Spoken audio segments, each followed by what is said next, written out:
Hello बच्चों। तो चलिए इस प्रश्न को पढ़ते हैं।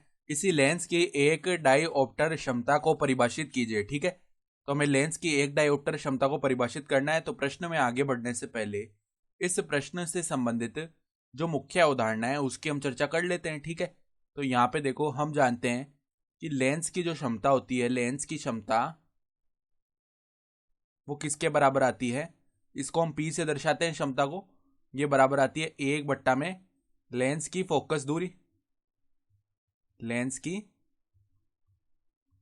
फोकस दूरी, तो लेंस की जो फोकस दूरी होती है उसको हम छोटे f से दर्शाते हैं। तो अब सवाल के मुख्य हल पर आ जाते हैं। देखो, एक डायोप्टर क्षमता क्या होती है। यहां पर हम जानते हैं कि यदि यदि किसी लेंस यदि किसी लेंस की फोकस दूरी यदि किसी लेंस की फोकस दूरी 1 मीटर हो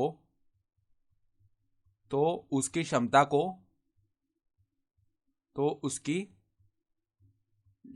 को एक डायोप्टर क्षमता कहते हैं। एक डायोप्टर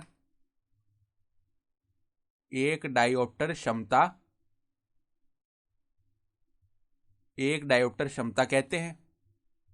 ठीक है, अब डायोप्टर जो है ना वो लेंस की क्षमता का ऐसा ही मात्रक है। तो यहां से देखो, डायोप्टर लेंस की क्षमता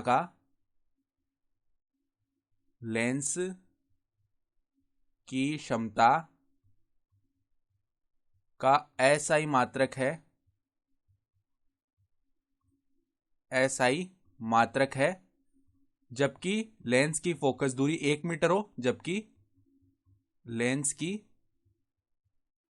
फोकस दूरी 1 मीटर हो। ठीक है, तो अब देखो, यहां से हम जानते हैं कि P बराबर 1/f होता है ना।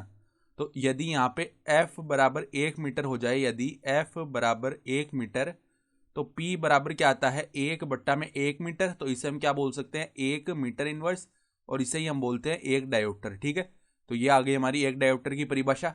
तो आशा करता हूं कि आपको ये प्रश्न समझ में आया होगा। धन्यवाद।